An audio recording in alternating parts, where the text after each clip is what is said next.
नमस्कार, मेरा नाम है डॉक्टर पुरु धवन और आज इस वीडियो में हम बात करने वाले हैं किडनी की रीजनरेशन के बारे में। क्योंकि बहुत सारे पेशेंट आते हैं, कहते हैं डॉक्टर साहब हमने सुना है कि आयुर्वेद में ना किडनी रीजनरेट कर जाती है। और मुझे ये ना बार बार एक्सप्लेन करना पड़ता है पेशेंट के सामने कि किडनी रीजनरेट नहीं करती, किडनी रिकवर करती है। तो अब रीजनरेट होने में और रिकवर करने में क्या फ़र्क है उसको हम समझने की कोशिश करेंगे और शुरुआत करेंगे शब्द रीजनरेशन से। रीजनरेशन का मतलब ये होता है रीजनरेट होना, यानी कोई चीज़ अगर मर गई है उसको दोबारा से जिंदा होना। तो रीजनरेशन हमें एनिमल किंगडम में कई जगह देखने को मिल जाता है। जैसे हमें देखने को मिल जाता है छिपकली के अंदर, अगर छिपकली की पूंछ कट जाए तो वो रीजनरेट कर जाती है पूरी की पूरी। मगर सिर्फ पूंछ करती है, अगर उसका हाथ काट दिया जाए, पैर काट दिया जाए, क्या वो रीजनरेट करता है? अब आप खुद सोचना, मैं इसका आंसर नहीं दूंगा। दूसरा हमें देखने को मिलता है अपनी बॉडी के अंदर, लीवर के अंदर।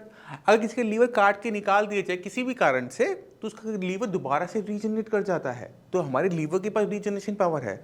अब सवाल ये उठता है कि ऐसी पावर क्या हमारी किडनी के पास भी है? द आंसर है नहीं। अगर किडनी को किसी भी तरह से नुकसान पहुंच जाए, काट दिया जाए, थोड़ा सा हिस्सा निकाल दिया जाए तो किडनी अपने आप पूरी नहीं बनती। तो रीजनरेशन की पावर किडनी के पास नहीं होती। अब जो ये कहते हैं कि किडनी के जो नेफ्रॉन्स है वो अंदर से रीजनरेट कर जाएंगे, तो इसका आंसर है नहीं हो पाता। क्योंकि किडनी के अंदर जो हिस्सा मर गया है वहाँ पर ब्लड सप्लाई बिगड़ जाती है। ब्लड सप्लाई बिगड़ने की वजह से वहाँ पर प्रॉपर ब्लड नहीं पहुँच पाता। और जब ब्लड नहीं पहुँच पाएगा तो खाने में प्रोटीन जाना है, ऑक्सीजन आनी है, वो पहुंच ही नहीं पाता। इसी वजह से किडनी के अंदर रीजनरेशन पावर कम होती है। अब आपके माइंड में सवाल आएगा कि डॉक्टर साहब तो क्रिएटिनिन लेवल डाउन करने का दावा करते हैं, जीएफआई बढ़ाने का दावा करते हैं, तो वो कैसे हो पाता है? और इसका आंसर है रिकवर से। रिकवर का मतलब क्या है और रीजनरेशन में क्या फर्क है, अब आप समझ जाएंगे। अगर हम किसी किडनी फेलियर पेशेंट की बायोप्सी करवाते हैं तो बायोप्सी के अंदर हमें कुछ फिक्स चीजें देखने को मिलती हैं, जैसे एफएसजीएस। एफएसजीएस का मतलब है फोकल सेगमेंटल ग्लोमेरुलोस्क्लेरोसिस। अब ये एफएसजीएस का मतलब आपको समझ में नहीं आएगा, मैं फिर भी इसको आसान भाषा में समझाने की कोशिश करता हूँ। पहले समझने वाली बात यह है कि एफएसजीएस हाई बीपी की वजह से होता है। अब जब हाई बीपी किसी को होता है तो ब्लड किडनी के अंदर बहुत स्पीड से एंटर करता है और स्पीड में एंटर करने के बाद वो छोटी छोटी धाराओं में डिवाइड होता है जो किडनी के अंदर जाकर फिल्टर होने के लिए जा रही होती है नेफ्रॉन तक। वो बाल की मोटाई से 1/3 पतली नालियों में कन्वर्ट हो जाता है। इतना पतला बारीक आपका ब्लड हो जाता है। तो अगर बीपी हाई एंटर कर रहा है, प्रेशर से एंटर कर रहा है, तो वो जो छोटी छोटी अपनी वेसल्स है ना, उनकी जो वॉल होती है, जो उसकी वॉल होती है उस पर कॉन्स्टेंट ब्लड टक्कर देता रहता है हर हार्ट बीट के साथ। तो क्या होता है, बार बार टक्कर लगने की वजह से ये जो स्ट्रक्चर है, जो उसकी वॉल है, ये हार्ड होने शुरू हो जाती है और इसी को हम कहते हैं स्क्लेरोज्ड होना।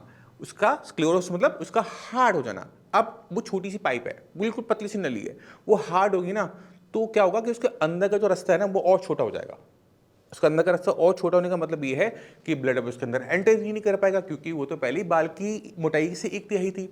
इसी वजह से वहाँ पर हमें छोटे छोटे ऐसे एरिया देखने को मिलते हैं, फोकल, हमें ऐसे एरिया देखने को मिलते हैं सेगमेंट्स के अंदर जहाँ पर किडनी को नुकसान हो चुका होता है। तो शुरुआत होती है सबसे पहले बीपी को ठीक करने से।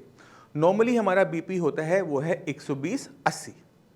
अब अपना बीपी खुद चेक करके देखो कि आपका बीपी कितना है। तो मैं दावे से कह सकता हूं कि 60-70% किडनी फेलियर पेशेंट में आपको बीपी आज भी हाई देखने को मिल रहा होगा।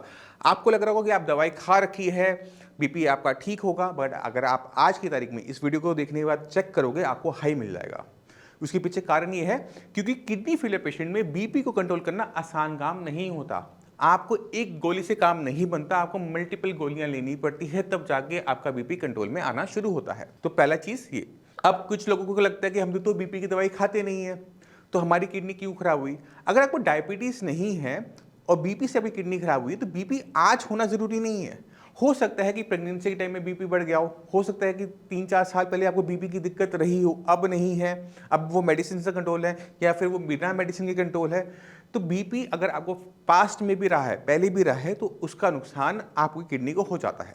अब सवाल ये है कि हम क्या से रिकवर करेंगे? तो पहला काम हमने क्या किया, हमने हर कीमत पे बीपी को कंट्रोल में लेकर आए। तो बीपी में 2 हिस्से होते हैं, ऊपर वाला, नीचे वाला।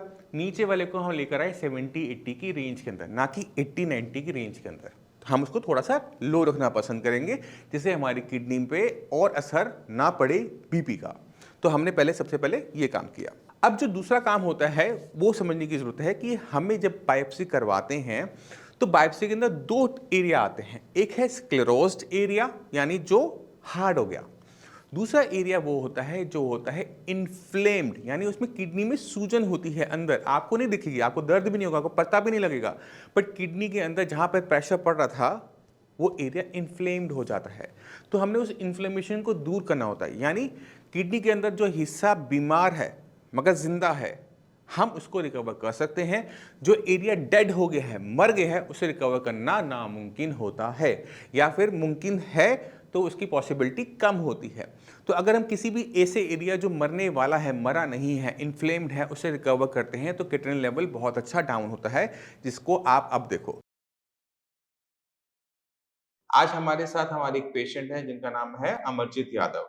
अमरजीत यादव रेवाड़ी में रहते हैं और पिछले 4 महीने से इनका ट्रीटमेंट चल रहा है। बट क्या लेवल था, क्या हो गया, उसको बाद में बताऊंगा। पहले समझाऊंगा कि इनकी किडनी के साथ एक्चुअल में ऐसा क्या हुआ था कि हमारे लेवल्स 9 तक पहुंच गए थे, जहां पर डॉक्टर ने डायलिसिस के लिए बोल दिया था।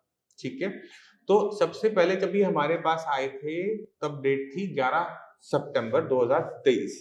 बीपी था 180/110, बीपी बहुत ज्यादा हाई था।